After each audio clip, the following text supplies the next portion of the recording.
In the wake of the mass shooting in Orlando, a lot has been said about the role of Islamic extremism and how that has played a role in this tragedy. Is pointing to Omar Mateen's interest in ISIS helpful, or is it framing the debate around religious extremism? And is that counterproductive? That's the debate. Maajid Nawaz has weighed in on the debate. He's an author and the founder of the counter-extremism think tank Quilliam Foundation, and he's also written a piece on this week. Welcome to RN Drive.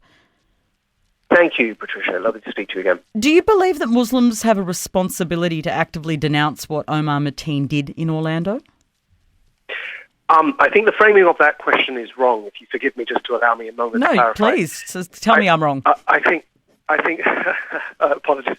I think that everyone has a responsibility to challenge any form of bigotry wherever they find it. And what I mean by that, by the way, that includes Muslims, right? And what I mean by that is you don't have to be black to condemn racism. And, you know, I'm British Pakistani. I'm quite clearly a member of an ethnic minority in the United Kingdom. If you saw somebody being racist in front of me, and I've grown up being chased by neo-Nazi skinheads attempting to kill me with hammers and machetes, I would not only gladly receive your solidarity in condemning that racism. In fact, I would expect it as somebody who has a social conscience.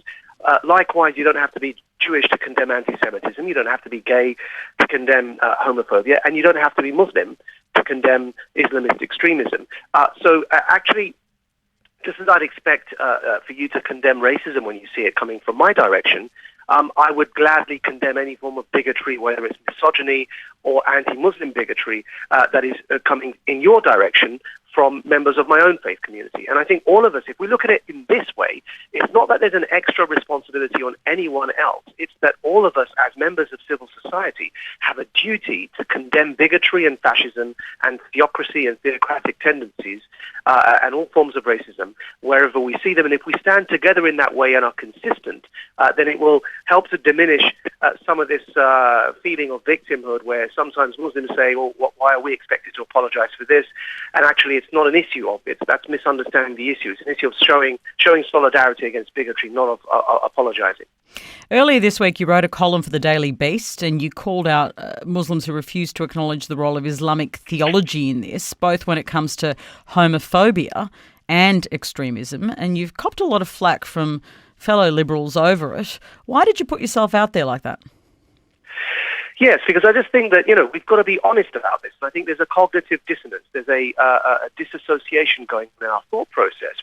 Whenever liberals see an attack like this, and rightly so, we say gun laws need to reform. I support that notion. I think Australia's done a fantastic job in reforming its gun laws. American gun laws do need to reform. Those laws are outdated. And we dismiss immediately when a conservative says to us, guns don't kill, people kill. We say, yes, people kill, but there are certain things that that happen to the psychology of young men in particular. We know this, surveys prove this.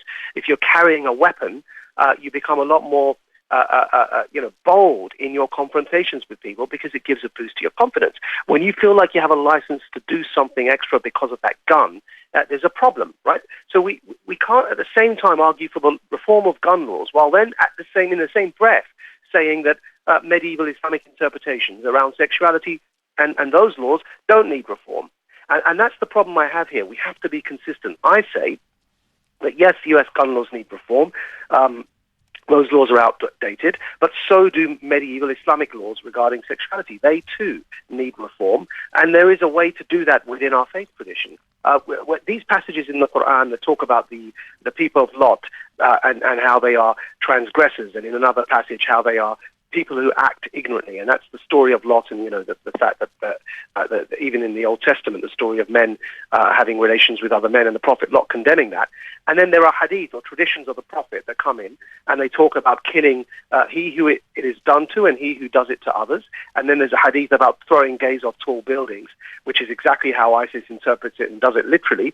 We have to address these passages directly as Muslims, and we have to reinterpret them for the modern age and say absolutely clearly and unequivocally there is no place for such medieval attitudes towards any form of sexual expression in this day and age. And that doesn't mean only Islam is the issue that needs to be spoken about. Of course, we have to also speak about gun law reform. We have to also speak about sexual repression in young men who have a conflict inside themselves about their own sexual identity, and that leads them to hate themselves and then hate other gay people as a result. Homophobia. We have to also have a discussion about mental health. All of these, it's not one or the other, and it's not mutually exclusive. I want to ask you finally about a very loaded term. Radical Islam is the term. This week, Donald Trump has been pushing Democrats about this, and this is how Barack Obama responded. What exactly would using this label accomplish? Calling a threat by a different name does not make it go away. This is a political distraction. What do you think? Is it a political distraction? No, I disagree with President Obama there, and I obviously clearly disagree with Trump a lot more. But Trump says these things for very different reasons. It's clear that Trump has a different agenda, and he's jumping on this as a bandwagon. Look, we've been saying this, Patricia, for 8 years as liberal, secular, reforming Muslims from within our own faith tradition, that it helps us. It helps gay Muslims. It helps feminist Muslims. It helps ex-Muslims. It helps liberal and secular Muslims. It helps members of minority sects from within Islam, such as the Shia and the Ahmadis.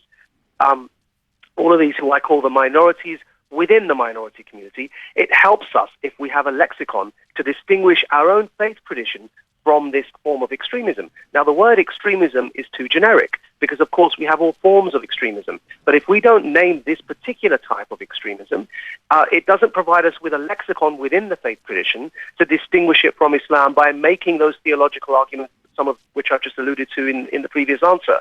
So we've got to be able to say something, a word, that distinguishes it from Islam, so that then from the Islamic tradition we can isolate it. So I call that Islamist extremism. In Arabic, they call it Islamiyin. There's a word in it. In Arabic, Arabs use it all the time.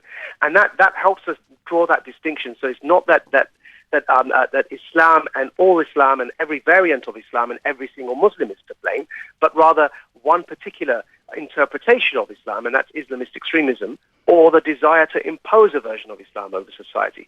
The other reason it helps us is because if we don't make that distinction, then of course mainstream society will assume that all and every variation of Islam and every single Muslim are responsible, because they won't have the language to make those nuances and those distinctions. And that's why we see people like Trump and in Europe, fascist parties across Europe on the rise, because people, that anger and the frustration, the inability to have the conversation is boiling over to a point now where, due to no nuance in this, people are blaming every single Muslim. If we between denialism and sensationalism, there is a way forward, and that's to have a sensible conversation around this. Maajid, many thanks for your time, and of course we're going to link to the other Daily Beast article you've written as well for people who want to know more. Thank you so much.